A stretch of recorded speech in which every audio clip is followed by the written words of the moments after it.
বাম আমলে এবং 15 বছরের তৃণমূল আমলে আমাদেরকে আমাদের রক্তের মধ্যে এটা ঢুকিয়ে দেওয়া হয়েছে যে কেন্দ্র বিরোধিতা করতে হবে।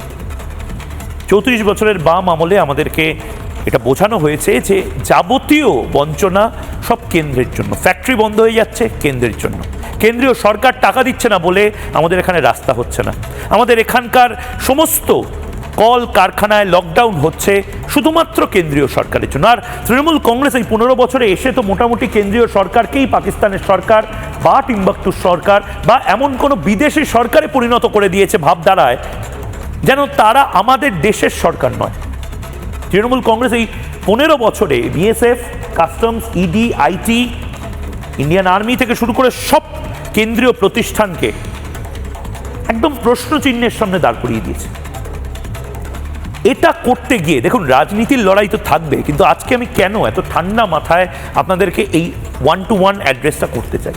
এটা করতে গিয়ে কি হয়েছে জানেন তো, 50 বছর, আমরা 50 বছর পিছিয়ে গেছি।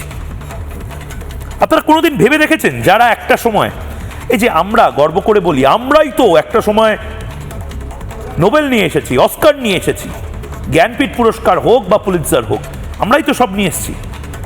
আপনাদের মনে হয় না যে যে বাঙালি, যে বাংলা একটা সময় কি করে খেতে হবে, কি করে শাড়ি পরতে হবে, কি করে স্কার্ট পরতে হবে, কি করে স্যুট পরতে হবে, টাই বাঁধতে হবে, কি করে কেক রান্না করতে হবে, কি করে কেক বিক্রি করতে হবে, কি করে তার বিজ্ঞাপন লিখতে হবে, কি করে ফ্যাক্টরি বানাতে হবে, কি করে ফ্যাক্টরির বিপণন করতে হবে, সব শেখাতো।